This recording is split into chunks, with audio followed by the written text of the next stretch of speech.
diamonds in my teeth, I got a lot of shine. Running up the number, that's a lot of crime. Try to take it from me, must be out your mind. I'm big time, lot of slime. Smoky in the air, that's a lot of pine. Pockets running over with the dollar sign. Try to take it from me, yeah. Big time, big time, big time. Welcome to episode 358 of Fourth and Jawn. I'm Gail Saunders here with Evan Hollywood Hearn and Mr. Dan Skippy, aka Mr. Hollis Thomas. Today we're talking the Eagles timeline talk. We're going to talk a little bit of what you're seeing on the timeline, some little news here and there, but we really wanted to get a talk to the man of the hour, Hollis Thomas, who was invited to the Eagles rookie alumni dinner. So he's going to give us some nuggets from that. But I know Eagle fans overall, Sixers fans overall, kind of feeling themselves. Doc Rivers got fired. About damn time. So there's a little, I think there's a little backlash going on in the Sixers world. But this is the Eagles talk. But talk amongst yourselves. But how are you guys feeling on this Tuesday? I've obviously been better coming off of that weekend. I'm not gonna lie, man. That was pretty crushing. There was a lot of talk on the radio. Obviously, it's pretty crazy. The sports, what Philadelphia sports teams have put together this entire year. You got the Phillies losing in the World Series. You got the Eagles losing in the Super Bowl. And then you got this just pathetic attempt this past weekend. The Sixers once again getting bounced in the second round. Dude, I'm really at a loss for I'm in the grieving stage right now, the part where I kind of don't even want to think about it. I really don't care what happens next. I don't care. I just want to see chaos and firings and all this going on, but that's for another time. We're here. We're an Eagles podcast, and at least we have our Eagles, man. You guys got the Eagles Autism Challenge coming up. I'm a big dummy. I didn't realize I'm not even going to be able to attend this year, but I'm glad I was able to raise some money. Way to go! Yeah.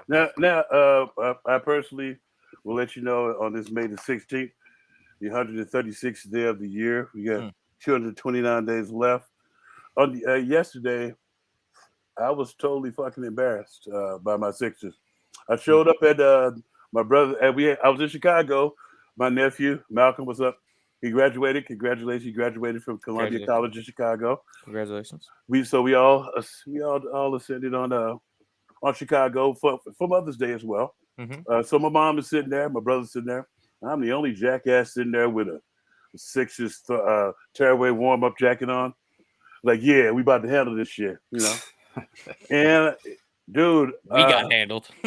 Yeah, we did. I feel when I'm all in, I always say, notice I say we on a lot of teams because I go to the games and I beat the players and stuff. And you vested and you be pulling for them because you know what goes into trying to make it. But then when you screw the pooch, how about a fucking layup in the third quarter? What are you kidding me? 8 minutes without a fucking basket, and it's infuriating, right? I mean, what loss can we compare that to? The closing of the vet versus Tampa Bay. Mm-hmm. That's what I thought of. Rondé Barber. Well, but at least Joe Jurevicius is still fucking running. I don't know why. I don't know why we had Barry Gardner on the field checking Joe Jurevicius instead of Sean Barber, who they were in contract talks with. Thanks a lot, Joe Banner. But I digress. I got an opportunity to meet the guys yesterday. And we're going to get to a lot of that in the show. And because before we came on, Gail was asking me a lot of questions about basically what went on. It's a great time. They have it every day. That's no, it's 229 left. But he's saying until football season. Oh, okay, okay. I had to clarify that, Chris. That's my boy, Chris. But when you look at, I don't know if you guys got a chance to go over the free agents as well, the undrafted free agents as well. I had an in-depth look. This was the first time that I was able to get an in-depth look at them as far as seeing film on them and stuff, and seeing their road to get here. And It's great. They do this every year, except for the COVID years. They just started doing a barbecue because after COVID, they wanted to have this shit outside, so when nobody be breathing on each other. Because it used to just be a dinner inside the locker room at Lincoln Financial Field. Now it's at the complex, and it's outside. And we barbecue. We sit and talk with the kids. They introduce everybody. But that was the only highlight of the weekend. The Sixers really pissed me off. So just sticking on that dinner, like, what is really the landscape of how that looks? Is it more so like everybody kind of commingles, or is it like when you said people are being like presented or introduced? Oh no, they introduced all the alumni that was there. And did you and the rest of the alumni stand in front of like all of the rookies and we just stood up and raised our hand. We kind of used with leading up to it. There was food involved, so everybody was it's like a buffet style. They had the cafeteria people from Novacare who are great. What's up, Keisha? Keisha's you have to say what's up, Keisha. She's the lady who takes the money or not take the money in the lunchroom. We call her the lunchroom lady. But you just get the opportunity to interact with the guys and answer any questions that they have, and let them know what, as I told Gail earlier, what the fans and what it means to play to be an Eagle. Now, to be a true Eagle. So, what was the best question that one of the rookies had asked you? They really didn't ask any questions. We just kind of offered up the advice because when you come to this city, if you stink and you just keep showing up on the field, they're gonna let you know. Don't be out of. We gave them a synopsis of when we were 3-13, and some of the guys went on stage at a concert. It was like, y'all should be at practice. Get out, boo! You stink. I was like, but to that, the stadium that entire season was still filled, so they still give a damn about you, and they want you to do well. I was like, so if you don't have thick skin and you can't take criticism, this is not the place for you. If you don't plan to go balls out every time you're out on the field, this is not the place for you. You find sympathy in the dictionary between shit and syphilis. There's no sympathy here. The best, I think the best part about that whole situation was when we actually, myself and Hugh Douglas and Trey Thomas was sitting there. So Hugh accused Trey of using Italian black or some type of man dye on his beard because he had like one gray hair, and Hugh was a Santa Claus, so he's like he had all his shit was like totally white. Jet black. Who had the jet black beard? Trey. Oh, Trey. Okay. But Trey's a couple of years younger than him, and he's like Trey said he's jealous of his youth, and so then Hugh started talking about the Eagles' autism. And they asked me about the autism, and they was like, "Will you be doing the same as last time?" Like, damn, Skippy. Then people say, "Hey, what's up, AJ?" People say, "What is the usual?" We signing autographs, mixing and mingling, and drinking like I always do, having a good time. That sounds like the tank I know. Thank you. It's like, but Hugh is going to ride the bike, and they're providing him with the bike. Nice. Yeah, it's nice. It's nice, but he's going to keep the bike. But the nice part was when Trey, after Hugh hit him up with the beard slight, he's like, "Are you gonna get the big jail seat with the springs in the back?" Well, if you don't know, Hugh and Corey had the giant lower waist action, on the defensive line, and they used to always tease him about his ass, about it being a bastard. Yeah, so Hugh kept trying to go on about everything else. But Trey kept slipping in, so you go get the seat with the springs in the back for shock absorption. That's fun. And now Joey King asks, how does the chemistry feel amongst the newbies? Well, you know what? The chemistry seems to be pretty cool.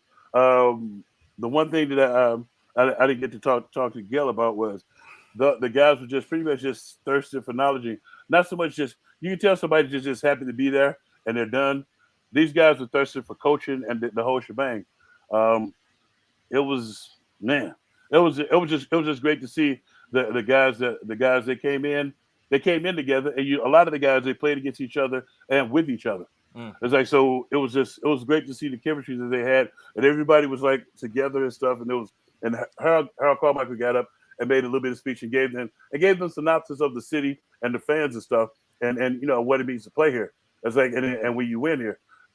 I think that the most important part that I took from it was that they still are looking to get better and to be coached. Because when you have guys who think they've already fucking arrived, who are like, oh fuck them. It's like when you have guys like that who are not some people call it humble. I was like, being humble. I think it's called just respect. Respect for somebody who's done something that you're trying to get to do. Respect for the people who've done it longer than pretty much anybody else that you know, and you just getting into it. So you should be thirsty, and they were thirsting for all the knowledge that we can give them. He did ask me about Sidney Brown. I ended up seeing his story, and I talked to him, about the whole shebang, and I told him and my favorite draft pick. I don't know if you guys know was Carter? No, third round pick, Tyler. Oh, Steve.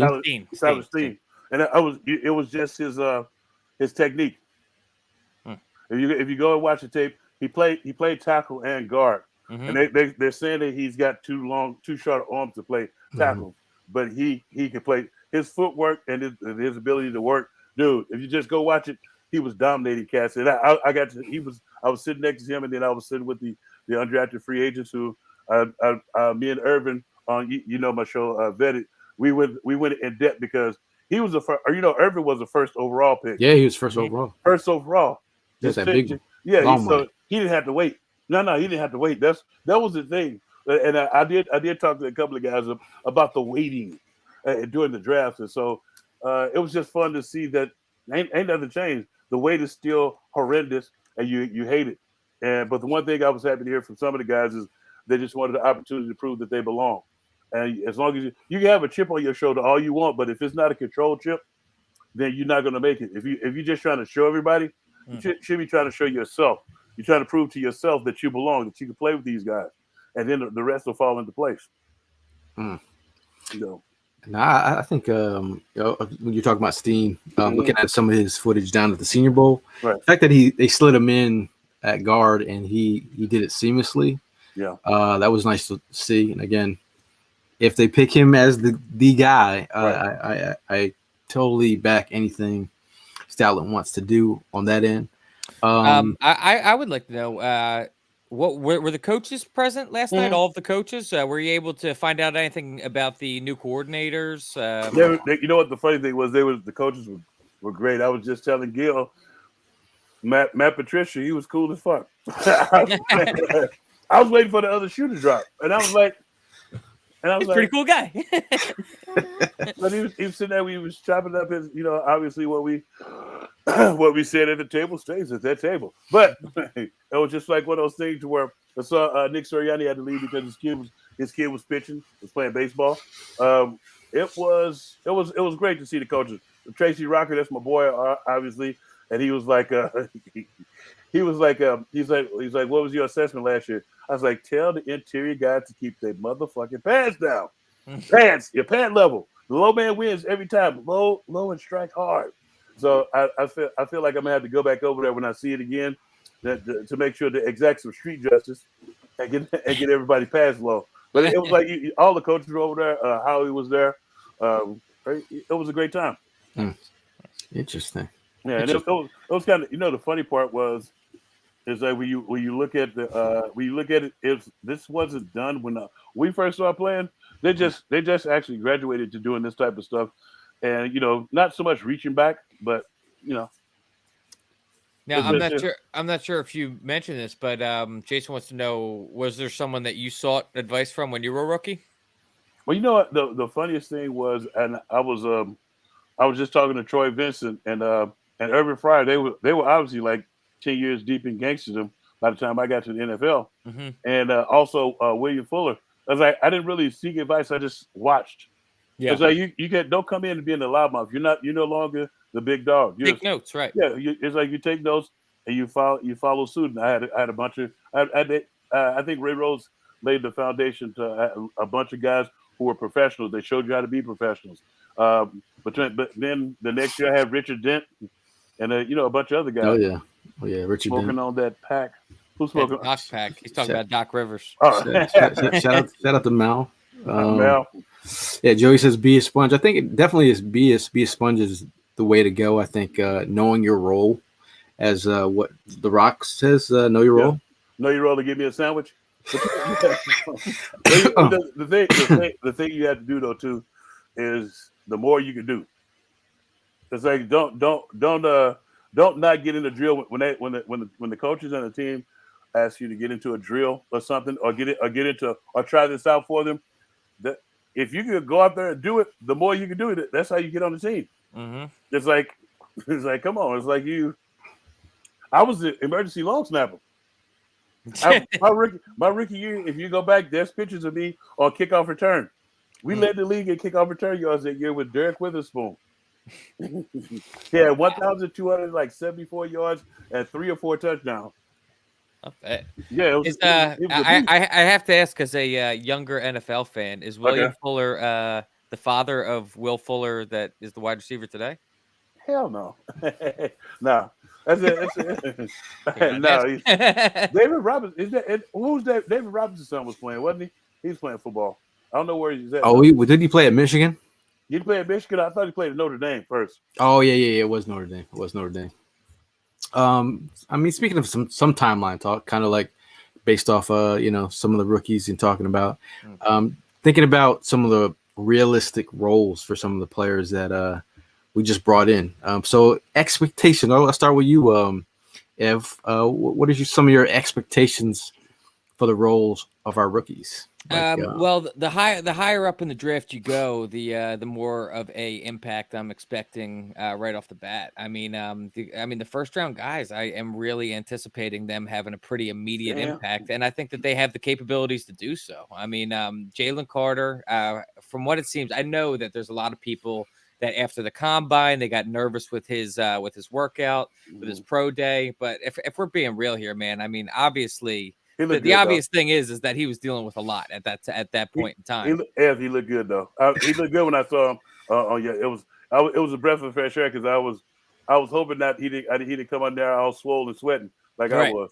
I was like, come on, you got to do better. But go ahead, continue. No, but between him and Nolan Smith, I really think that I've said this a million times since we've drafted them, but that's your replacement right there for Fletcher Cox and Brandon Graham for the future, and for them to be able to be on this roster with Graham and Cox and to learn from them and to learn how to be a professional. I mean, dude, I just love how this defensive line room is shaken out. I think that realistically, after moping and pouting about, we're never going to get back to 70 sacks again, dude, we've built up a defensive line that is going to get us as close as possible, I think. Yeah.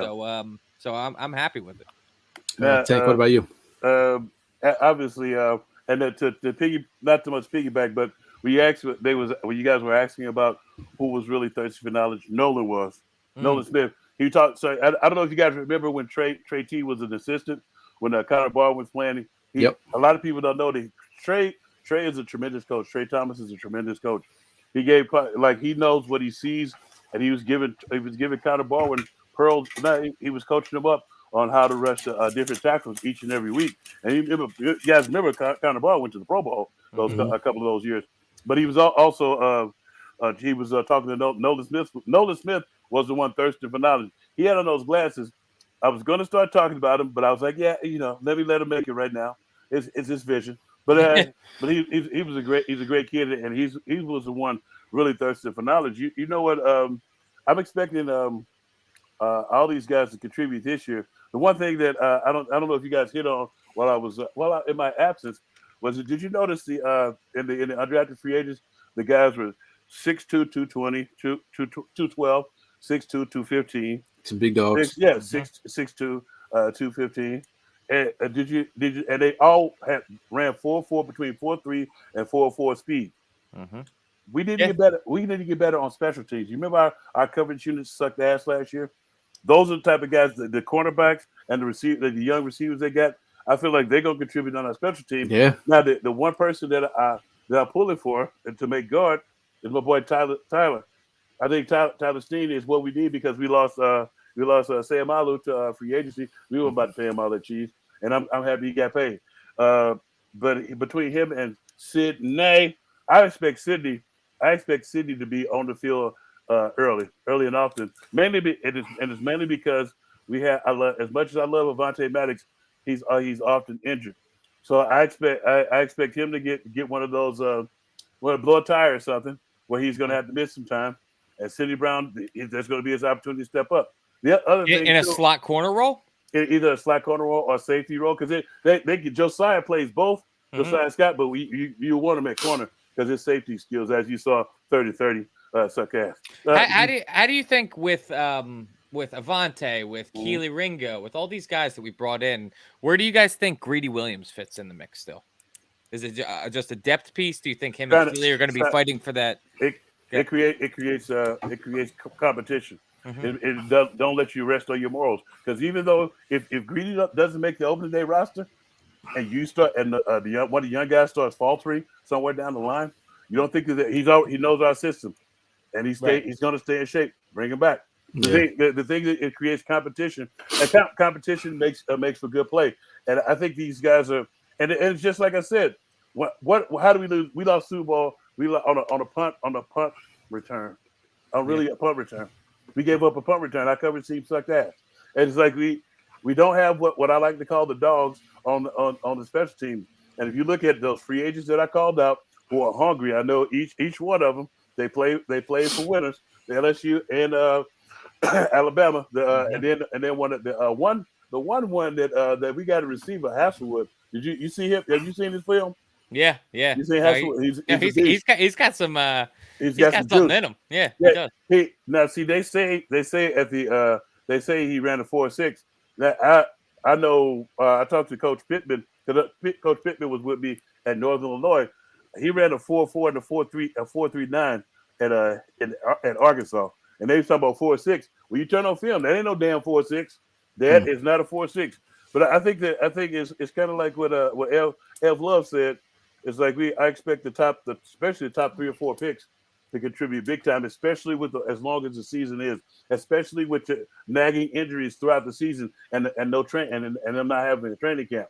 So I expect the top actually the first and the 2 third-round picks to contribute big time immensely. But I expect the special teamers and some of the other guys to contribute not special teamers, but the undrafted free agents to contribute big time on our coverage units. Yeah. I get sick and tired of holding my nuts in one hand and my drink in the other, hoping that we get the tackle on the kickoff.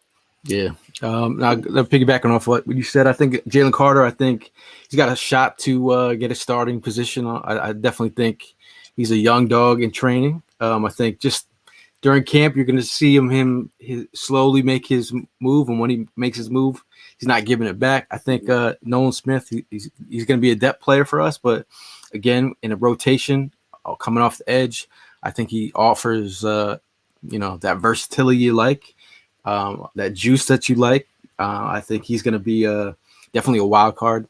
Steen, I think, talking about his size, and you know how they look at those guards, they have the guard shape.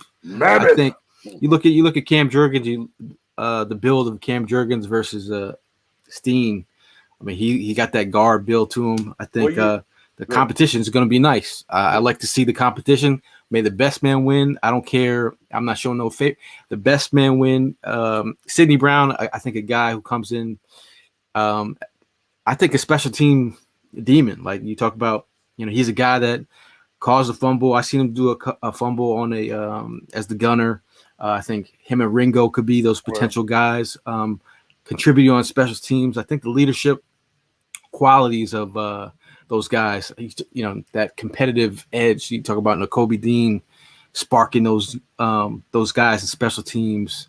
I think they're gonna take that next role in that group. But overall, I think those guys are really gonna be the guys that going to have some impact. And when you talk about Cam Jurgens and Tyler Steen competing for that guard role, what is your thoughts? Like hypothetically speaking, let's just say we come into training camp and Cam Jurgens is winning that battle. Let's say I get that. Like just hypothetically speaking. Okay. But if that were to happen, what do you think the course of action would be next year? Where I don't think Steen is really built to play center, where Cam Jurgens, like you know what I'm saying, when Kelsey retires, and Jurgens was the one having success at guard, would you risk moving him from guard, or would you just try and replace him with another center? I think you move him to you. See, the thing is that when he was talking, I didn't want to interrupt him. Like Cam Jurgens has a center body. When I say a center body, he's kind of got that slim build. He's great for getting up to. He's great for knocking cats. Yeah, second level, but also knocking cats off and scan protection. Scan protection is when everybody's got their man one-on-one, and the center drops straight back, and he scans, and whoever starts winning, he goes and knocks the shit out of him and knocks it. It looks bad on film, but so the thing that Steen has that I love is his size. It's like you want a big dog in the interior. You want a big dog because they protect the center. The center they fill space. Yeah, and then it's like you got to know that Cam Jurgens knows everything, almost everything that Kelsey does. So you don't want to mess that up. The center is the general of the offensive line. He's almost like the quarterback. They go hand in hand. He's supposed to know damn to the same shit the QB know. That's why they fight like bitches so much. So it's like but when you look at it, it's just I don't know. It's like you have to. I think you in that situation, if it's close, you give it. You let Steen go because you're saving Cam for the bigger picture of things. But I was like, but I don't think Cam is not that good at guard to me. I'm sorry, it's like he's a much better center to me, and that's what I just see on film. Right. And to answer somebody's question, I ran a 4.98 coming out of college. Somebody had a question up there. Yeah, ran a 4.98.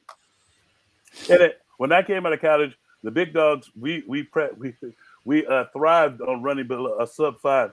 If you got it, goddamn it! Damn, Skippy, I was rolling too. But no, it was like when you look at that situation, that was a quality question. But when you look at that situation, you kind of got to go because you got Cam is going to be in the offense again for the second year in a row, but at the center. So do you try to make Tyler learn everything that Cam is learning, or do you take Tyler? Then that could also hurt Tyler's progression as well. I mean, when you're trying to throw too much at him at one time, like train him up to what he's built to make. You know what I mean? That versatility. You know what I'm saying? Like if you got as a backup tackle, right guard ability. Well, yeah. See, the tackles and the guards, they do know a lot, but they don't know as much as the center. From my experience, it's gonna be interesting to see. But I think that they're gonna let Tyler Stern. Yeah, see how small he is. Now go pull up Tyler. Yeah, he's tiny. Well, I mean, first of all, that he is rocking the new Eagles Autism Challenge shirt for Saturday. He is rocking that. He's modeling that for us. I have a jersey. I don't have a shirt. I have mine from last year. Nice. But I did. Hey, if you guys are out there and you want to link up with us, you want to walk with us, we will be doing the Eagles Autism Challenge. Wait a minute. I thought y'all was running. Hell no, I ain't running. I am not running. But if you want to, here's our link right here. This is you can follow this QR code that goes right to our 4th and Jawn page. If you want to donate, anything is welcomed. It's not if you wanted, people ask us at our tailgates, hey, is everything, what can I give? Like, it's usually free, but if you want to make a donation, this is where it's at. So it's your time to shine. Look at the QR code, and that'll go bring us right to our page. And right now, it's a double down situation. If you donate, it gets doubled. And if you do the walk and you run into Nakobe Dean or any other player, don't be asking them how their medicals are doing. I was gonna say this is Evan's not gonna be able to ask the players what their medicals are like this year. Who's gonna step up and do that for us? We're gonna need someone to. It's gonna have to be you. What you go? Is he gonna run? You gonna run? No, I'm going to Colorado. I'm not gonna be in town. I'm going to what are you gonna be doing in Colorado? I got a buddy's wedding this weekend. Why is he doing that? This Saturday? Yeah, why is he doing that? Apparently he really loves her. I don't know. You sure it's just not like? I'm just saying. I'm just asking. They seem to be pretty happy. You sure? Only around you though. I mean, to be fair, they live in Colorado, so I can. Do they have a Facebook page together? Do they? What do you mean, like a joint profile? Yeah. No, that's some crazy shit. Yeah, because nothing says somebody cheated Black Yeah. and joint Facebook page. Country said he's gonna take your place, Ev. He's gonna come walk with his son. Hey, Love it. Love it. hey, Country, you got my number. Holler at me. I'll let you know how you can get signed up. You still can get signed up. Chase says I'm married. Happiness is fleeting. Sure. At least we got our Eagles, Chase. Oh, jeez. Wifey's in the chat like word. Word. Fleeting, huh? Word. Joey wants to know though, going back to Jalen Carter, Right. just about obviously with all the stuff that why he dropped in the draft. Do you think that the players, both from his former team and vets on this roster, can kind of get him on the straight and narrow? Well, you know what? I seen what I seen from him. I saw a guy who's ready to play some football and stop being a knucklehead. But it's kind of funny you mentioned that because Kylie Wong, he was kind of keeping them in line and stuff. And you see, he was with Nolan Smith, and I think those guys are going to keep him in line. I think the fact that when I got to Philly, there was not a single fucking Northern Illinois player here. Yeah.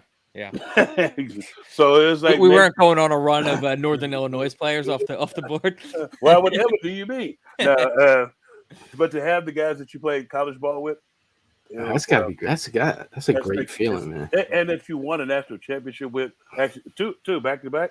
Yeah, it's got to be spectacular. You got to have the like once you get things down and get things going, you got to have the confidence that you're going to win here on this level as well. And with so many guys from that, and then we signed Rambo. Mm-hmm. We signed somebody.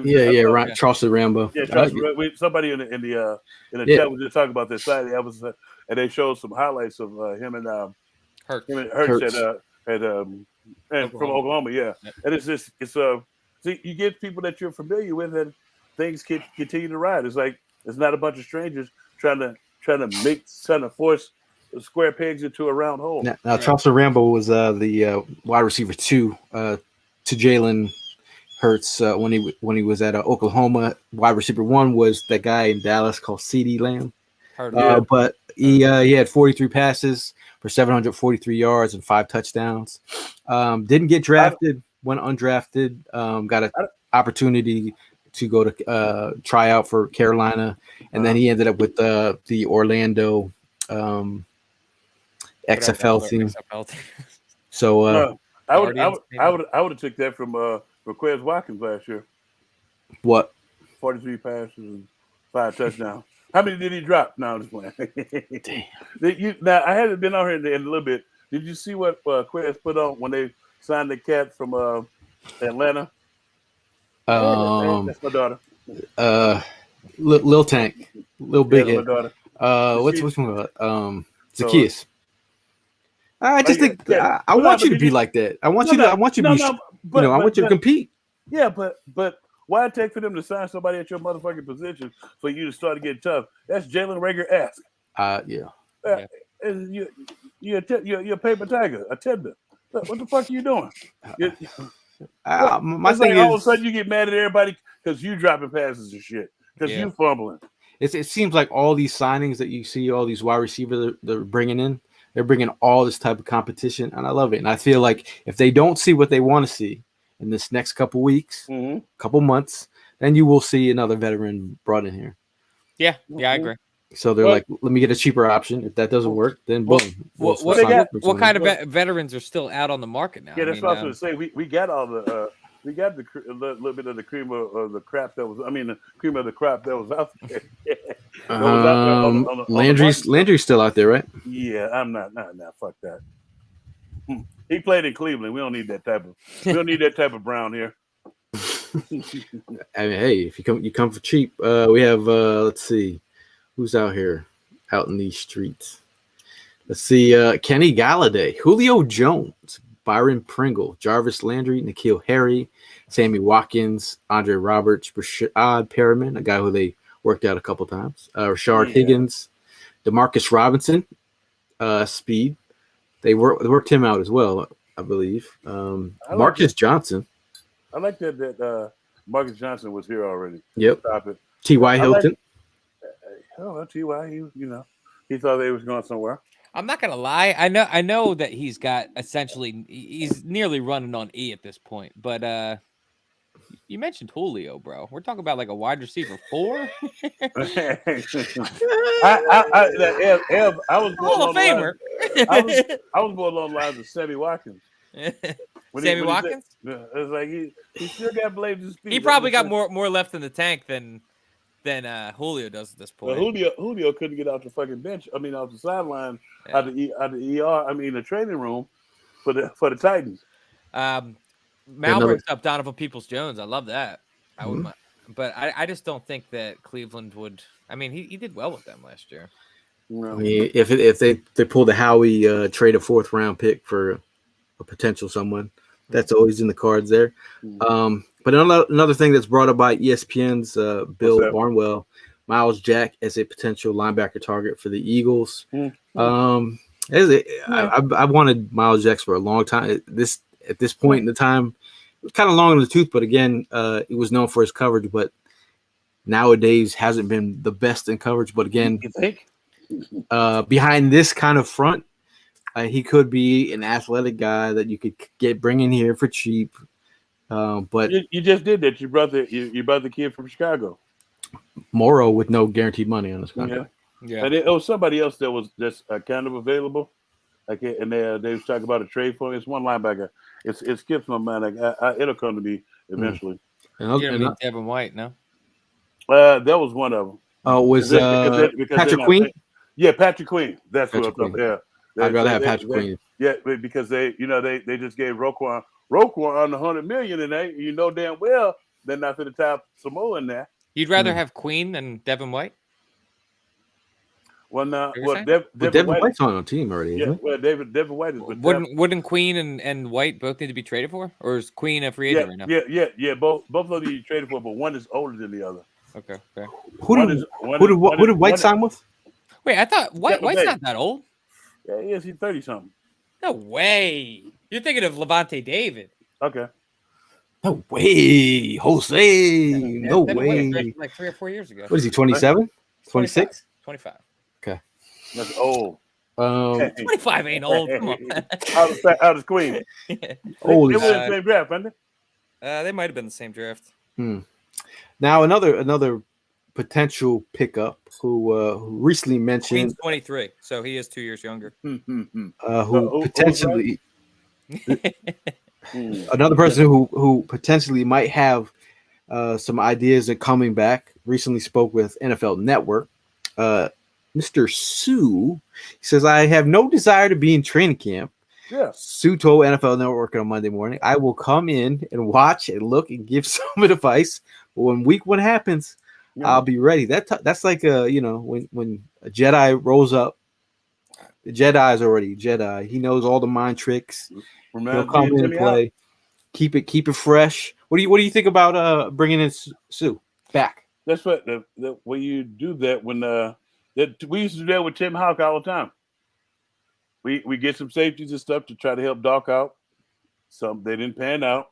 Tim Watson, they didn't pan out, and Timmy Houck would be there on after opening day rosters out, so they went on the hook for his full salary. So if he were to not show up for training camp, which obviously it seems like he has clearly, he has no interest in doing. What do you think would be like his ramp up period? Like, say he is needed at some point during the regular season. Like, Did you watch? He didn't no fucking ramp up period when you brought him in. They threw his ass out there, and he was taking 25 to 30 plays that first week. That first week, you came in like a G. Some people are built differently, and I know it's like some cats. Like my boy Bill Johnson didn't lift a single fucking weight, but will club you off the screen. He got Trey one time too, and but he lined up at defensive tackle, and it was just like when you look at it, some guys are just built like that, and he like Sue. I already know Sue is going to be working out. He's going to be working out, doing what he needs to do to stay in shape. When you play the interior of the line, you're looking to get that pressure, and you're looking to burst downfield. So if somebody makes somebody cut back, you can knock the shit out of him and draw the ball loose. Yeah, I mean, he knows what he brings to the table, and I like he knows his role. You know what I'm saying? But and like this, have you seen training camp? It's like a fresh air fucking camp. I know it's pretty interesting. It's like a day camp for kids. All they're missing is nap time. Well, the Eagles Hold on. This Eagles camp is voluntary. Yeah, this is OTAs, organized team activity. The funniest stuff was when they me, Trey, and Hugh was telling them about how we used to have training camp and how things used to be. It's like it's nothing like that now. It's like they're like, y'all practice twice a day? Yeah, in full pads for 2 hours and 45 minutes. And then it was like you did that for 3 days straight to get your body acclimated to the rigmarole of hitting somebody with pads on. And then you did full gear in the morning, 10 in the evening, and alternating days. It was a special teams practice because you don't want to overrun your horses. The big dogs, the one you take care of the people who take care of you. And that's like in learning and watching Andy work and move, as much as I despise his fucking guts, that was one thing that I commend him on is taking care of the guys up front because you're not doing shit. No matter you have the best fucking quarterback in the world. If your offensive line is not blocking, you don't have a good offensive line, you ain't getting shit. You got the greatest defensive backfield known to fucking man. But if the men up front are not getting no pressure, that's nothing. It means nothing. Yeah. So the guys up front is what makes the team thrive. That's what on both sides. We used to have a thing we called line. At the end, after we did our warm-ups, we would break down and we call it line because that's where everything starts, on the line. Now Jay says we don't even have a legit proven linebacker that can cover 4-3-4. N'Kobe Dean would like to take that challenge. Shout out to N'Kobe Dean, man. He was doing some community work out there with the kids today. Doing good stuff in the community already. I mean, shout out to him, of course, but how about to shout out to QB1 as well? I mean, got his master's degree. Damn, Skippy. He said nobody could take that away from him. Nobody. Nobody. Yeah, he went out and handled his motherfucking business. Yes, sir. Oh, excuse me. Pardon me about that. Excuse me. It's a lot cooler to see your quarterback doing stuff like that. Graduating and shooting ducks in the bushes somewhere. Or like Ja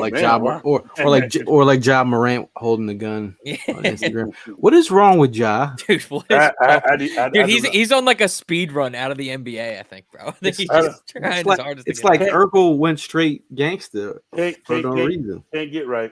Just can't get right. Yeah. Man, listen. Can't get no dump. You can't. It's not that you like guns. It's the fact that you're on IG riding around the city with somewhere, and you know what? And it brings up the one thing that I will always remember when I first got into the NFL. They used to have these seminars. You know what the thing pause came from? Pause. You know where that came from? What? So they used to do these. They used to act out scenarios in front of us. And when it got to the point where they was going to ask us, what would you do in the situation? It's like pause. So it was a situation. They was talking about. When you doing shit out on the street, it's like you want to hang with your boys and stuff. It's like they're not going to mention no fucking body else. Your name is the only name that's going to be fucking mentioned. Yeah. If y'all do something together, you're all going to be the only one. The last thing you want to hear is da-na-na, da-na-na. In breaking news, such and such, and a band of misfits. And then when I saw the second job thing. Actually, if you want to if we're really counting, that's the third stupid ass job thing. The second one was when he showed all the money he had spent at the strip club. I hope you got some pussy. Yeah. Give us apologies for that, but I'm just saying you showed all that. What? So what? You're not working. What do you mean? Somebody asked Ja what he thinks of this. Speaking of Chappelle, I am going to see Chappelle on June 2nd. Nice. Where's he gonna be awesome. at? He's in Philly. Nice. Thanks for the invite. Hey, I got invited. Whatever. I got invited, Dick Cheney. Shout out to one of the best Ja edits I've seen so far is of Avon Barksdale walking across the basketball court. Was that Avon? So you haven't seen the one Be Cool, huh? With Andre 3000. No, I haven't seen that. When Andre 3000 put the gun, say, you know what I'm gonna do? But don't give me no gun then. Yeah. So they like, I'm like, man, come on. That's him. The thing is, and I said this when when I don't know if you guys knew about the Josh Allen crap where he had put some racial slurs up before when he was at Wyoming, and so it came back to haunt him like the running back Wendell, what's his name? Smallwood. Yeah, Wendell Smallwood. But he said some stuff about Philly cats and Yeah. all that stuff started coming up as you're becoming drafted. Even Larry Tunsil, his stepdad put out the picture. Well, That was so foul, dude. Well, even That Carson stepdad talking movie. about cutting off his yeah. man play. Yeah. Yeah, but it's like but when you do it when it's self-inflicted, it is god awful. And I see Tim Perkins talking about Leonard Floyd. That would be an embarrassment of fucking riches if we did that, and we would eclipse that 70 sacks thing. Because if you look at what the new guy does, and I was just talking. I mentioned this on my way out the door when I was at the alumni thing. I was like, I better see some motherfucking zone traps. A lot of people don't know what zone traps are. People think that you're blitzing. You're supposed to trick the offensive line, but you don't know who's rushing. That's how Dalk got a lot of his sacks. That's how Track got sacks. That's how a lot of the linebackers get sacked because they switch positions or switch responsibilities with the defensive ends. But it's not the switch responsibilities. It's them having them think that we're still coming, and the other guy's coming, and they yell out blitz, and we drop back into those hot windows. You got Leonard Floyd. He's 30 years old. We got Frank Clark. He's 29. J.J. Watt retired. Robert Quinn's still out there. Yannick Ngakoue is out there. Jadavian knocked Wentz out of the playoffs. Clowney is still out there. Jadavian Clown. the one that's interesting in though is Clark, because he's not. Did he sign with anybody?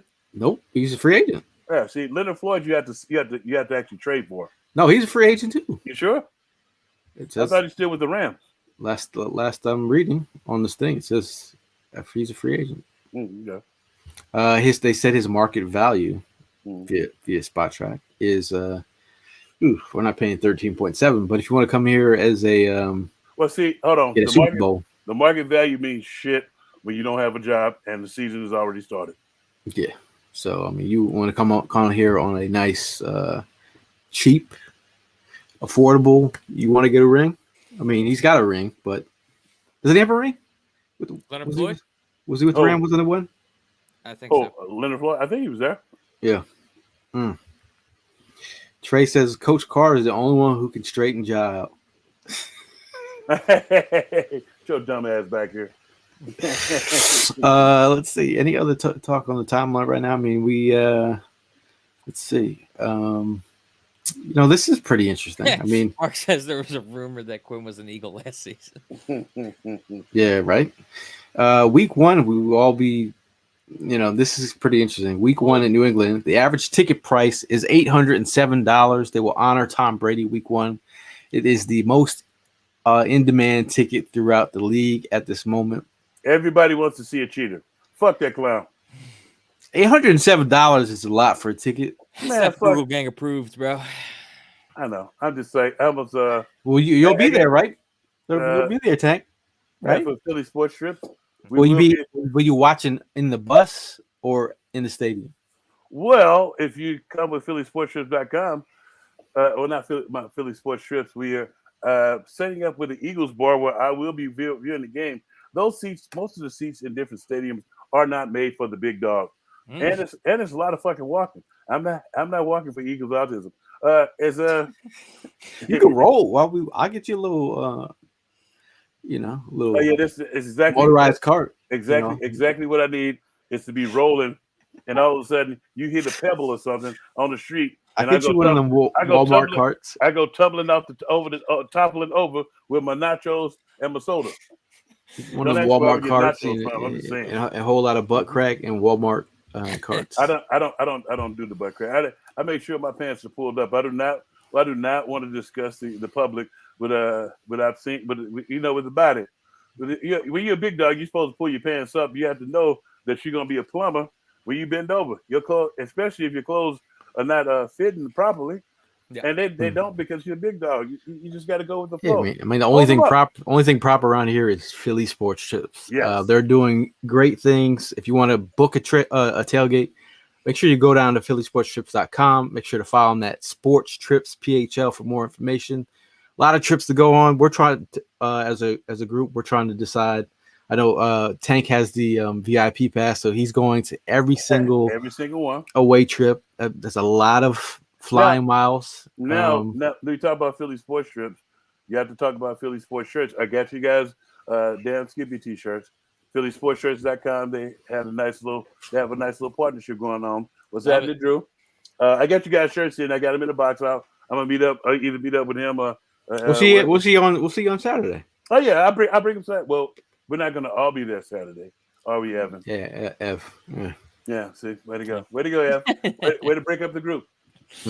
Just way to be like Dorothy from the Wizard of Oz. Way to go. But so it should be a good time. The first game is a motherfucker, really, because of the price of the tickets. So hope your Prom says hope your pants are bigger than your beaters. I see. I see somebody's had some light skin and hate going on. Hey, you mad because I fill out my beater way more than you know what? I'm not gonna even get that. Pause. Prime in the comments. Yes, Chase says I'm in DC for the Eagles Commanders game. Damn, I think right off the rip, I just think you got to be there for the first game of the season. Yeah. I think my second option is got to be LA. I would be there. If I'm being real with you, KC tops LA for me in that whole department. Well, in the KC really barbecue. Yeah. The Super Bowl rematch, bro. I know. Remember we played that game in February? But someone said barbecue. I think Mal said barbecue last year. Yeah, barbecue. Barbecue would be nice, but I think that'll be the best game of the year. Yeah. But you also have to think about it. You can go on a tour with your boy. I'm going to the World War I Museum. I went to the draft for the first time in my career, and it was at the World War I Museum. I didn't get to see the museum actually because I was with the people. It's like, but I'd be interested to go through that museum because it's one of the ones I haven't seen yet. That's cool. Nikita says, including the Super Bowl again with the Stevie Wonder refs, and whoever worked on the ground. Right. Is it the grounds crew? Did he retire? The Sod Did he retire? The Sod father, he should be retired. I think Eagle fans. I'm not saying that you should, but I would urinate on his grass. Because pause. No, I don't know. No pausing over here. I'm killing his grass. I don't know what that means on Pornhub, but you might want to slow down. Let's see. Brian says both the Eagles and Chiefs are coming off their byes when they play. It'll be crazy good. We talked about on the last episode that gauntlet of the Cowboys, the Chiefs, the Bills. Then we play the Cowboys again. Mm-hmm. And did I miss another team in that gauntlet? Seattle. Yeah. So the gauntlet to me was like right before the break. Like after you get that break, you'll be able to assess your wounds. Like look at the gauntlet to me is having to go to we got that Minnesota, the Commanders, but then you had to go out to LA, and then you play the Jets. Then you play the Dolphins. The Dolphins is going to be that's a physical game, but then you come back with the Commanders, which you know is going to be a physical game because their offense coordinator now knows us. But then you end before the bye, you hit Dallas, which is a familiar opponent, so it's going to be rough. That's a gauntlet, like in those weeks right there, and then coming from LA, then coming back to have to play New York, who should be a physical contest because they have a good defense, a really good defense. Miami, who has a good defense, and Washington, who has a good defense, and they're implementing some new stuff. So to be the second time playing it as well, that's why it's a gauntlet. And then you have to play another NFC East opponent before you get the bye week. I think it would be kind of cool to actually, if you're going to go out on the West Coast as an East Coast Eagle fan, you go watch. Oh. You watch Dallas get whooped, and then you stay out there and go up the West Coast. Drive up. What's the route all the way up? 10? 95? Highway. I forget the route. Excuse me, I'm from the East Coast. 95? No, the route that goes from like Texas area all the way up to Cali. Oh, What, 10? Is it? I said 10, but I'm not sure if that's wrong. Texas to Cali. What are you even talking about right now? How, if you, I'm saying taking a road trip, you can go all the way up to Seattle and see the Eagles whoop that ass on December 17th. Are you saying between week 14 and week 15, drive from Dallas to Seattle? Yeah, what a road trip, man. That's what road trips are all about. That's definitely a road trip for sure. That's not one I want to go on. Well, this guy's flying everywhere, first class. Skippy. Yeah, if you ever go on a trip with Hollis, you'll notice that Hollis has like usually the third to first seat in the plane with Grey Poupon. He's always sipping on. You'll see his pinky up and he's sipping on Private something. stock. Gary says no road trip for me. Birdman says that's Route 66. I know he drives trucks, so he would know. Oh, the Bird. What's up, Birdman? Isn't that from like Chicago all the way out to the West Coast somewhere? I met the Birdman at the draft. I think that's a lot of pork rinds, Mark. He said that he has a belt for you. So you know, Birdman does. Yo, if you were a wrestler, what would be your wrestling name? What? Tank. Big Tank. Would it be Big Tank or just Tank? Cool motherfucker. Cool motherfucker. Yeah, spelled like I spell it on my Facebook page. Introducing the heavyweight champion of the world, Cool Motherfucker. Are you motherfucking right? I don't know. I think it'll probably be Tank. Ev's got a cool one, Hollywood Hearn. That's pretty good wrestling. That's an intercontinental champion right there. I don't know about heavyweight champion. That's a borderline porn name. I'm just saying. Dirk Diggler over there. Yeah, Hollywood Hearns. Yes, I'm gonna make you see the lights, baby. Oh, sorry. I don't know where I was going with that, but you know. Let's see. Any questions that we missed? I know we really just want to come on and talk and get some opinions from Tank. We haven't seen Tank in a minute, and I know he went to the Eagles alumni rookie dinner. That was pretty interesting stuff. And I've been to the draft as well.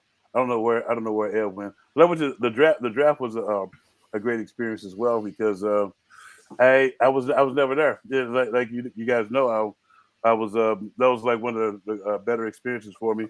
Then the Eagles brass was calling me in to come in and come down. They had like an area where they had every team's fans sitting there. It was pretty cool. It was great. And then actually I was there with Trent. The first day of the draft though, I was with Troy Vincent and Bobby Taylor. They had the Legends had the. We watched the draft from one of the green rooms at the Lowe's Hotel. I saw Billy McMullen. Don't ask me why I was happy. Wide receiver that. For you young heads out there. I heard it was El's favorite receiver, but and then I saw my boy Peter Tillman and Roman Harper, and who else I see? My boy Tony Richards. It was a bevy of guys out there. It was a nice time. I thoroughly enjoyed myself. I was cleaning our garage out yesterday, and found photos from the 1994 draft. Yeah, I'm still in college. This is Paul Tagliabue and Chris Berman saving me from getting arrested as we snuck on the draft floor. He thought I went to Georgetown, but I was just a G on my hat because he went to Georgetown. I thought the G was for Gail. Yeah, that was for Gail. But yeah, there's the back floor as we, creeping in there looking. That's not the boy from Subway, is it? No, that is not Jared. That's not Jared. That is not Jared. I was wondering, what are you guys countrying up there? Yeah, man, that was good times, man. Yeah. But I got to go at the draft next year. The draft's going to be in Detroit. Okay. At least we're familiar with the area now. Yeah, damn. We know where to get some pizza. I told you. Hey, did I steer you wrong? Packers. A fat guy would not steer you wrong. I was like, this pizza can't be that great. It was actually good. And then we had the deep dish pizza or whatever. Yeah, Tank's pizza was better than that one everyone else was recommending. Yeah. The deep dish I had. Destroyal. Buddies was it Detroit called? style pizza. Yeah. It's the same thing they do in Chicago. We like when I was just there for my nephew's graduation, and they ordered the deep dish style, and they came. I was like, ew, there's so much dough and red sauce. It's just like it's like lasagna, man. No, it's like without the good part, without the good cheese and ricotta cheese and stuff in there. Yeah. It's just like dough. I was like, dude, what are you gonna do with that? You're gonna be back there for weeks. Talking about what are you going to do with that? What is Sean Desai going to do with this defense? Tim asked thoughts on Desai's press conference. Did you see his press conference, Ev? I didn't get a chance to see it. I did, and I thought it was actually kind of interesting in the fact that isn't that the first time we've heard him kind of speak ever since taking on the role? Pretty much. Yeah, pretty much. But yeah, I mean, he seems like a guy. Dude, he seems zeroed in, completely locked in, laser focused. That was my takeaway from him, man. I think that he doesn't mess around. I love it. Also being a Temple grad, you know. I Yeah. mean, the one thing that I took from Didn't he coach at Temple as well? I think so. He got his break, coach at the Temple. But I think the one thing I got from him, he's like the team has got to represent the city, and when he said that he wants this team to be felt. He wants his team. He wants everyone to fuel our defense, and I feel like he's going to do some things that Gannon didn't do. I think his self-awareness level is higher than Gannon's. Now, speaking of Gannon, Ev, now I know you guys saw. I've been waiting to get back on there to ask you guys what you think about the shit that he tried to peddle after the draft, not going to the podium, not even talking to the press, because it came out that he took some phone calls during Super Bowl week from Thomas. It was my buddy. I thought it was a harmless call. They don't have a coach. He's the GM. You don't take that fucking call. And then not only that, you didn't tell anybody you took that call. It's like what? No, it's fucked up, because it's like you got one foot in you're not thinking about the Super Bowl. You're not thinking about winning no more. You're thinking about running shit. And it's like, it's the one thing that I've learned about when they often wonder why that is against the ethics code to do that, is because you always when you have an opportunity to get a head job, you always think about the way you want to do shit, and it doesn't fail. It's like he's a human being, and human nature is, I'm about to be running shit. I'm about to be the head motherfucker in charge. Yeah, you damn Skippy. Fuck y'all. It's like, you can't run that play. Dude, if you go back and watch, and you can stomach it and watch that Super Bowl, he did nothing to the match. He did nothing that led us up to getting to the Super Bowl. And a lot of people was talking about, I'm not even gonna mention Evan talking that shit about him, about what we were winning in spite of him. And the thing that what pissed me off is, at least you could have run something to put our guy. We had guys that could win one-on-one matchups. They were running scan protection, and we were still running man under. When you run man under, who had but besides number 10, who was the second leading rusher on their team, pulling the ball down when he saw everybody turn their back, he was pulling the ball down and running. You had a guy out there on a high ankle sprain, and you did nothing. You did nothing. You didn't even put our guys in. You didn't put our guys in a position to win. And when you come up, this is where the trust of the players and the coaches comes into play. Is because as a player, when we gonna be like, if we're a really good team, we're gonna be able to outduel some people, even in spite of what you. Oh, say less. But when you come up against somebody who you matched up with, and it's a great matchup, you're expecting the coaches to take over.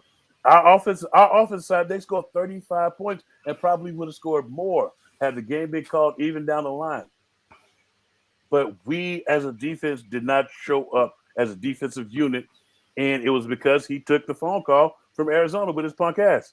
And he tried to say that he was 9-0 here. You were 8-1. You were 8-1. He was very Chet-like in that interview. Yeah. That was fucked up. Big brother Chet from Bozo shit, man. Yeah, I wanted to kick him in his teeth. What's the guy's name in that movie? Chet. It was what movie? He was the annoying big brother. His name was Chet. Had a flat top. Oh, we talking about Home Alone? No. That's Weird Science. Buzz. Weird Science. Weird Science, possibly. He's not old enough for Weird Science. Shout out to Bob from Down Under. What's up, Bob? That's our nickname for you, even though you tried to tell us your real name. We're gonna stick with Bob from Down Under. You've seen the rumors about Miles Jack, thumbs up or down. It's kind of like this, Well, if you want to come and compete for cheap, if you see the timeline, I've been begging for Miles Jacks for years. Caldwell's actually the guy that drafted him. Now works for the Eagles. If you want to tie it in together. Weird Science. There you go. Weird Science.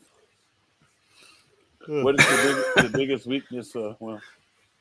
Drew says Tank was right. JG goofy ass was terrible. Thanks, Drew. Let's see, man. Any other questions before we get out of here? Any topics that we missed? Shout out to Chris Nady in the building. He said he will be joining Philly sports trips on more trips. He said Mom Spaghetti in Detroit was legit. Damn, you know Nady's gonna be at every single game, man. I know. You know he's gonna be there. That's what Chris does, bro. Damn skip. Nady's a trooper, man. Yeah, hopefully Dawkins is at least at half of them. We just His dog. Oh, his dog. About Brian. Okay. Well, no, I know Nady was. We just did a Eagles autism thing at Dolan's, and with what was it? They had a with wiffle ball. Dalton, right? From 302 podcast or no? I don't know. Nah, that was a different one. I had what's the manager, old school manager, Charlie Manuel and Mickey Morandini. They had a wiffle ball thing. It was a wiffle ball tournament. It's nothing like watching a bunch of grown-ups take a really hard hack at a ball that's has been about to fucking curve. You try to hit the ball? No, I'm not stupid. Right, I was there for the drinks and good time. I know you don't walk, but you might hit balls. Whoa! Pause. Let's see. Sean, we actually talked about Rambo.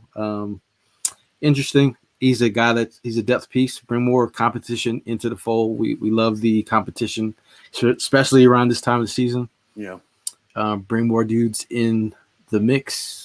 Let's see. That guy pretty much took on an entire militia by himself. So like, who's this? John Rambo. Yeah. Rambo. They drew first blood, man. Yeah, exactly. Speaking of, I found my Rambo knife I sent a picture to Ev. I was like, yo, I found my Rambo knife in the garage. And then the next day, the Eagles signed John Rambo. Charleston Rambo. That's probably one of the best names on the roster. Yeah, for sure. I don't know. I don't know. Just is it because Rambo and we grew up watching Rambo maybe. First Blood? Old heads, maybe. Maybe. I feel like it's a joke waiting to happen. I feel like it's a bit of a joke waiting. Rambo's killing him today. Yeah, I know. Or now, Drew Johnson says came in late. Did you guys talk about who you think will back up Maddox? I think it's it. That's an open. It's competition right there. Yeah, it is. And it's kind of interesting that he brought that up. Zek's gonna have to find a role on this. He's not. I think Zek is gone. I'm sorry. It's like I think that he has a better chance to make the roster than Kayvon Wallace, personally. No. Because Kayvon Wallace does good things on special teams as well. That's the more you can do. Would you rather keep somebody who's a backup corner who you never fucking use? I don't think hasn't Zek been on special teams doing well or no? Yeah, not really. He's not up every game. The one thing that when you talk about who's probably going to back him up, I think Sidney Brown. When you're looking at those interior guys, Sidney has the ability to play safety, but he also has those fast twitch muscles that you look for in a guy who's looking to cover that third guy. So it's going to be interesting to see how they deploy this. And I feel like he's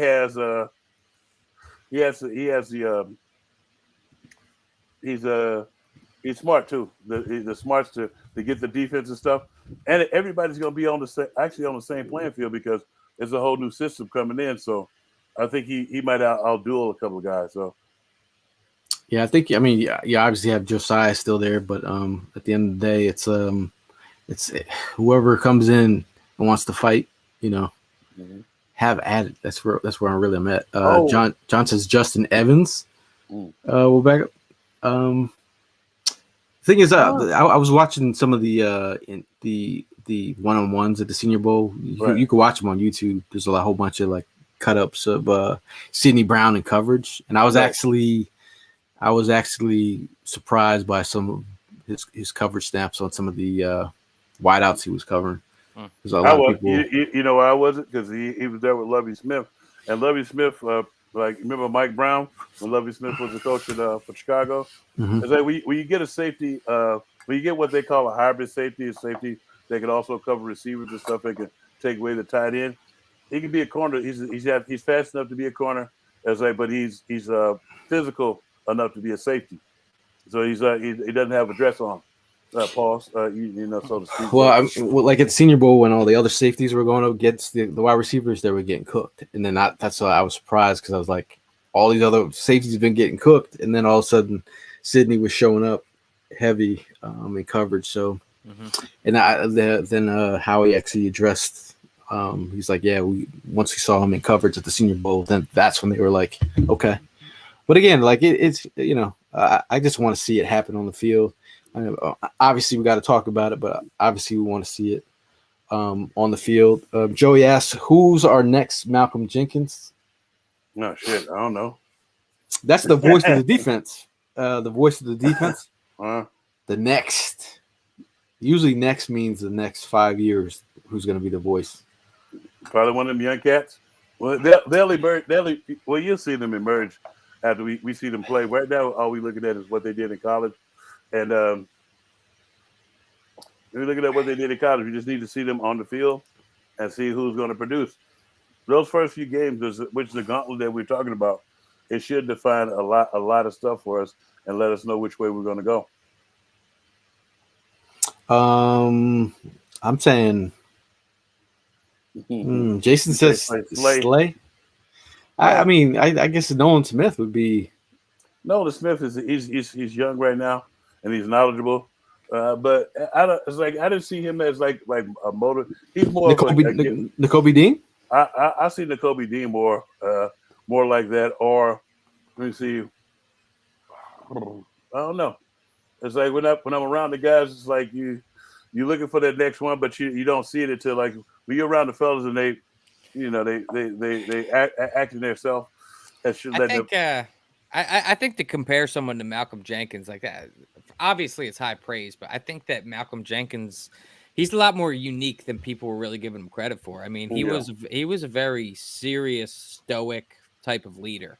Whereas I view a lot of these players on this team, while I think that we do have a lot of leaders, right? It seems more so like not that this is a bad thing, but a fun group of guys. You know what I mean? A bunch of guys that are lighthearted, that type of thing. Malcolm Jenkins, not saying he wasn't like a lighthearted guy, but he was serious. He was a very serious person. And Chris says throws too many others under the bus to be a legit leader. Who's that? What are you talking about? I think he's talking about Malcolm. Go. But I think that I don't know who of these young guys. I don't know if I've seen like a guy that is as serious as Malcolm was. I think like Nakobe, when he talked to his left end and he like got in his face, and the next play, dude comes up, makes a huge tackle. But I think, but Gail, I think it's gonna be hard to pick like that next Malcolm Jenkins or anything. But I think all these guys hold each other accountable for what they know that they could do. There's one thing that I did mention it when I was talking to them. They was talking about the stuff that happened in college games and stuff, and in different situations, because we remember the fun times. So it's like and then they would hold each other accountable for things that that you're supposed to do. Right. It's like we're not giving you praise for something you're supposed to do. Like, I've never been to jail. You're not supposed to go to jail. Not supposed to go to jail, man. Exactly. I was gonna actually mention this, but Bob from Down Under, Jordan Davis. The thing I like the most is the fact that Jordan Davis is not getting talked about, and I feel like not that he needs a limelight on him, but I think whatever it takes, like to ignite, turn on the switch. Mm-hmm. Hey, keep doubting Jordan Davis. He's a guy in a great depth piece in this defense. I feel like I was watching some snaps of him last night. It was him, breaking through two linemen and then flattening and running down and tackling a running back, on a screen. Like the stuff he was doing was kind of crazy. And the other thing about it is that you're looking to his right, you got Jalen Carter, you got Nolan Smith, and you have Dean right behind it. I'm like, bro, they're actually on the Eagles. You're just talking about the Bulldogs too, bro. Yeah, we had some actual dogs. You know what I mean? Before these guys even showed up. Jeez, Son Reddick, Fletch.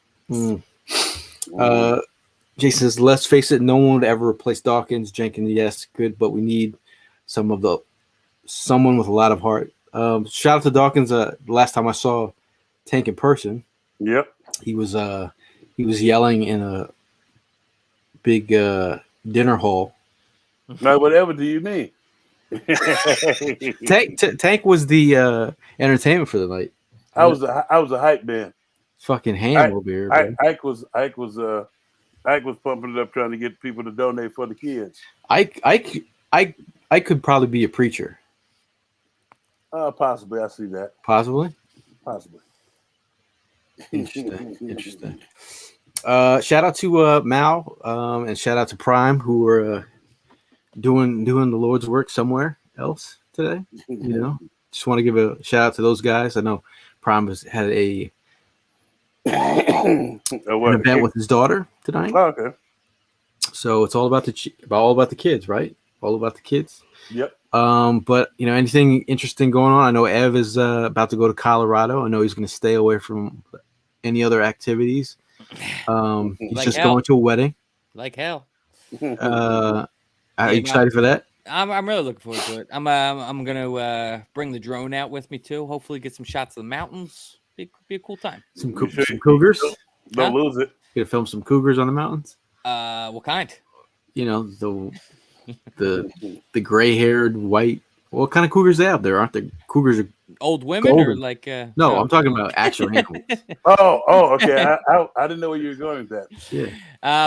That I actually had thought about that. I was like, because the radius, I'm pretty sure on that drone is like, what did I say, 3 miles, 4 miles, something like that, from like how far I can control it from. So I could really send that bitch up there and get it kind of far away. It would be cool to like do some National Geographic spying on some animal shit. A man from Philadelphia gets eaten by cougars when his drone runs out of battery power. Dude, I actually went up to Denver to go snowboarding of all places. That sounds dope. Not Denver. It was Boulder. That's Colorado. Guess the snowboarding and skiing scene is pretty awesome out there. Joey says he's going out to Ireland. Oh, this guy flex. Not bad. I'm a little jealous. I yeah. hope you and wifey have a great time, Brian. To answer both Joey and Tim's question at the same time, let's make it happen. Let's make it happen. Yeah, I am single, and Annie, I am looking for a date for the wedding this weekend. Annie, are you okay? Are you okay, Annie? Little alien street. What's Alien it? Ant Farm. Alien Ant Farm. Yeah. Yeah, man. I think I'm just ready for the Eagles Autism Challenge once again. If you would like to meet up with us at the Eagles Autism Challenge, let us know. If you'd like to join our team, we still have spots on our team. We have new people signing up every day. If you'd like to donate to our team, scan this QR code. We got a double donation. Any donations put in today will be doubled. So that means if you put in 25, it turns into 50. Shout out to the Phillies for putting up the money for that. You mean the Eagles? Isn't it? They're doing a donation. The Phillies are the ones doubling it right now. Phillies are the ones doubling it? Okay. Yeah. Well, I had to put mine up there. Look for me. Go Hey, down and look for me. Just donate $1. Hey, Big Tank, you're gonna get us in the VIP section at the Eagles Autism Challenge? Huh? I don't deal with riffraff. No. if you need me to, I'll vouch for you. Okay, cool. We'll be outside the gate, like, hey, Tank. I don't know them. Security. Get those peasants out of my area. But before we get out of here, man, last word, we'll start with you, Tank. Anything you want to put out there before we get out of here? Yeah, I'm glad to be back. I was on a bit of a busy tear, and just getting things together, and with the draft, and going to the draft, viewing the draft, and everything. And happy Mother's Day to all the mothers out there. It's going to be that damn 76ers crap is still sticking in my head. But I know. See, I'm not the only one. I mean, it's just right there. Yeah. It's like, because I was talking so much hot cash money shit. I don't know what I was thinking. But I'm just happy to be back. I'll be back next week with more information. Catch me. I vetted, you know my show, Vetted with Urban Fryer. We're gonna be talking. We're actually gonna go over the schedule. I don't know if you guys went over the schedule yet, so I'll have my notes for when we go over the schedule. But because I had to do that all this week, so we'll be going over the schedule. I forget what time we do it. 5 on Friday on A2D Radio. Okay. And I got you guys shirts. I'll bring you guys shirts. Everybody's but Evans on Saturday. Says apparently what's going down. Way to go, Ev. Way to break up the group. I'm just ruining shit. Way to be the Bobby Brown of the group. Listen, hey, Tim says he wants to join. He's gonna fill in for you on Saturday. Let's do it. Hey, let me know your email, and if you sign up for the Eagles Autism Challenge, you can look for Team 4th and Jawn and join up and come walk with us, man. It's a good time, man. Yep. Jason, I'm sorry, bro, but I'm not going to feel bad for a team that had a dynasty. You're out your mind, Jason, if you think I'm going to feel bad for a Bulls fan. We never had that. I know. Yeah, dude. Tank, I obviously want to sit here and bring up an Eagles point, but Tank bringing up that just rehashing the wound with the I'm sorry. It's tough, man. I saw the scab. Sorry. No, and you had to pick it, and I'm just in the blow it all up train right now. Maybe I'm being reactionary. Maybe I'm just no, you're not. But it's not working, man. Banging our heads up against the wall against the second round. I'm losing my mind. But excited to hear what comes to be of the Eagles Autism Challenge this weekend. Please, if you can donate, please do. It goes to a great cause, obviously. Hope everybody has a good time, and let's go Birds. Yeah, man. Again, it's tough when you see, I don't follow soccer, but the Union takes an L. The Phillies, they lost in the World Series. The Eagles lost in the Super Bowl, and I think the Sixers, they just went out in like the worst possible way. But again, all it took was 2 plays or a couple plays from the Eagles media team on social media to get me back in it. I feel like I'm fired up. I feel like I'm ready to go cover some Eagles again. That's all I need.